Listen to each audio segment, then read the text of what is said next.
Oi gente, tudo bem? Meu nome é Ellen Novaes e hoje é a nossa lição número 7, o rico e Lázaro. Na lição dessa semana a gente vai estudar os versículos em destaque de Lucas 16, do versículo 19 ao 31. Nós vamos estudar sobre uma narrativa de Jesus, o rico e Lázaro. Existe uma discussão sobre se essa narrativa de Jesus é uma história real ou se ela é uma parábola. No vídeo de hoje nós vamos estudar juntos esse texto e vamos ver que essa não é uma história real, mas sim uma parábola. Sério, até o final desse vídeo você vai entender muitas coisas que vão abrir a sua mente. Muitas pessoas afirmam ser a parábola do rico e do Lázaro uma história real porque Jesus utilizou de um nome próprio, Lázaro, algo que ele não tinha feito antes. Mas precisamos nos lembrar que as parábolas de Jesus têm inúmeras aplicações para diferentes grupos, diferentes perfis de pessoas. Você vai ver que usar o nome próprio não é um motivo plausível para se dizer que essa é uma história real. Mas para isso vamos voltar um pouco no tempo. Alguns pais da igreja, como Irineu, acreditavam na imortalidade da alma e ensinava as pessoas assim. Também temos Tertuliano, outro pai da igreja, que interpretava a parábola do rico e do Lázaro de duas formas, porque ele teve dois momentos da vida dele. O momento Tertuliano eclesiástico, em que ele entendia a parábola como sendo aplicada no juízo final. E um segundo momento de Tertuliano, o Tertuliano montanista, em que ele acreditava que existia um intervalo entre a morte do indivíduo e o juízo. Atanásio, pai da igreja grega, era a favor da imortalidade da alma. Outros pais da igreja afirmavam a recompensa imediata logo após a morte e utilizavam do texto do rico e do Lázaro para argumentar, para dar apoio às suas ideias. No século 2 e 3, Irineu e Tertuliano dão uma ênfase a um período e estado intermediário entre a morte e a ressurreição. Nos séculos 3 a 5, essa ideia desaparece e surge a ideia de uma recompensa ou castigo imediato logo após a morte. O grande ponto é que os pais da igreja, eles não explicavam Lucas, eles não explicavam a parábola do rico e do Lázaro, mas utilizavam-se dos textos para argumentar e apoiar suas diferentes ideias sobre a imortalidade da alma, recompensa imediata, castigo imediato, o destino de cada um, a condição do ser humano na morte e tudo mais. Cada um deles tinha suas diferenças, mudanças de opiniões. Isso levou a uma diferença de ideias que influenciaram as igrejas da época. Mas será que Jesus estava ensinando isso? O que a Bíblia diz? A primeira parte da parábola do rico e do Lázaro mostra o rico aproveitando os prazeres da vida, ele se banqueteava e para ele estava tudo certo, ele aproveitava do melhor.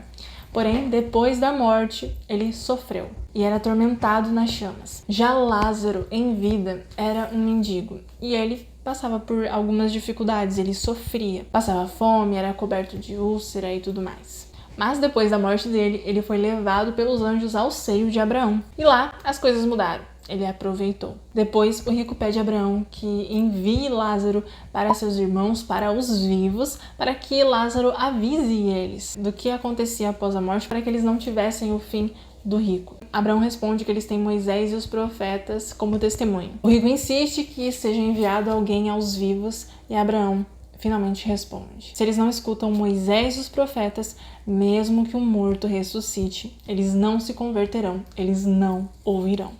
Algo muito interessante a se notar é que o rico, ele era realmente rico. É por isso que a Bíblia, ali na narrativa de Jesus, a gente vê Jesus falando que ele usava linho fino, púrpura. Então, ele era realmente muito rico e abastado. Já Lázaro, o nome dele já é interessante por si só. Lázaro é uma abreviação de uma expressão em hebraico que significa aquele a quem Deus ajuda. E esse é um bom motivo, uma boa razão para que fosse usado o nome Lázaro. Afinal, o rico não ajudava nada a Lázaro, né? Quem ajudava mesmo era Deus. Outra coisa que é muito interessante é sobre o seio de Abraão, um lugar de conforto, um lugar de bênção. Muitos que afirmavam ser essa uma história literal discutiam até mesmo sobre o tamanho dilatado do seio de Abraão. Porque se essa história fosse realmente literal, não haveria espaço para tanta gente no seio de Abraão. Seria impossível todos descansarem ali. Já no verso 23, a gente vê ali o Hades, o inferno. A gente sabe que, biblicamente, o Hades é um local de sepultura. Mas na visão grega, na visão de muitas pessoas, uma visão bem popular, era um local onde as almas ficavam, né? As almas ficavam vagando. Algo muito interessante a se notar, para aqueles que acreditam na imortalidade da alma, é sobre o corpo físico que Lázaro, que o rico tinha. Afinal, a gente vê detalhes como dedo, língua, olhos, sede. Detalhes que entram em choque com a doutrina platônica da alma incorpórea. E aí entra uma outra questão, como que eles tinham uma alma corpórea no inferno e até mesmo no seio de Abraão, e ao mesmo tempo como que o corpo estava na sepultura. Afinal, quando a pessoa morre, né, o corpo vai para a sepultura. E essa corporeidade entra em conflito com a doutrina de ressurreição do verso 31. O grande ponto é que Jesus ele não toma essa narrativa de forma literal. Mesmo quem afirma a literalidade do texto concorda que existem pontos figurativos, como o seio de Abraão, como a matéria do corpo e tudo mais. O autor cristão Robert Murray, defensor da imortalidade da alma, fez essa notável admissão. Todos entenderam que essas parábolas e diálogos não haviam acontecido literalmente. Compreendeu-se que os rabinos usavam histórias e diálogos imaginativos como método de ensino. Todos entenderam que esses diálogos nunca aconteceram. Ele, Jesus, estava apenas usando o método do diálogo para transmitir o conceito de que para alguns não haverá como escapar da punição e devemos crer nas Escrituras, nesta vida para obter a salvação. Vários pontos figurativos nos levam a reconhecer que todo o relato é figurativo. Imagina só como seria assustador, apavorante o seio de Abraão, um local onde os salvos ficariam, ser tão próximo do inferno. Como que o salvo seria feliz no seio de Abraão, estando tão próximo do inferno e vendo seus parentes queimar, vendo seus amigos queimar, sofrer? Seria um tormento não só para aquele que estaria sofrendo, mas também para aquele que estaria vendo o tormento. Por isso, não é prudente basear a doutrina da alma nessa parábola. Algo muito interessante é que muitas pessoas estavam ouvindo Jesus, mas, ao que parece, ele estava se dirigindo aos fariseus. E aí entra outro ponto importante, você pode perceber que tem vários pontos importantes nessa parábola, mas naquela época era muito comum histórias com essa mesma estrutura. Contraste entre o rico e o pobre. Em vida, o rico feliz, estando bem, aproveitando a vida, o pobre sofrendo, e quando morrem, os papéis se invertem, o pobre fica feliz e aproveita, o rico acaba sofrendo. E no fim, acontece uma viagem, um sonho para levar uma mensagem de advertência àqueles que estão vivos. Existe um popular conto egípcio do século VI a.C. que deu origem a uma série de contos místicos, e que possivelmente era bem conhecido no primeiro século nos círculos judaicos. A narrativa de Jesus sobre o rico e o Lázaro era um desses contos que surgiram tendo origem esse conto popular egípcio. O conto egípcio narra a história de Satmi Carnós e seu filho Senusíris, que também conta a história de um rico e um pobre, depois eles trocam, um fica bem, o outro fica mal, e acontece essa ideia de recompensa imediata. Vários contos surgiram desse conto. Um bem popular no meio judaico é de um conto rabínico. Esse conto vem falando de um devoto e do filho de um publicano, Mayan. Vem também falando sobre as boas e más obras, ocorrem mensagens em sonho para aqueles que ficaram vivos depois da morte deles, mensagens de advertência, de não desprezar o próximo, e até um vivo tem uma visão do filho do publicano Mayan, que ele estirava a língua para tentar alcançar a água, mas ele não conseguia. Qualquer semelhança não é mera coincidência, não é mesmo? Jesus usou de um conto popular com a mesma estrutura para, no fim, surpreender os seus ouvintes. Porque nessas histórias pagãs, no fim, os mortos saíam do mundo dos mortos e conversavam com os vivos, falavam com os vivos, traziam as mensagens de advertência. Já na parábola de Jesus, Abraão, no caso, ele não deixava com que os mortos saíssem de lá.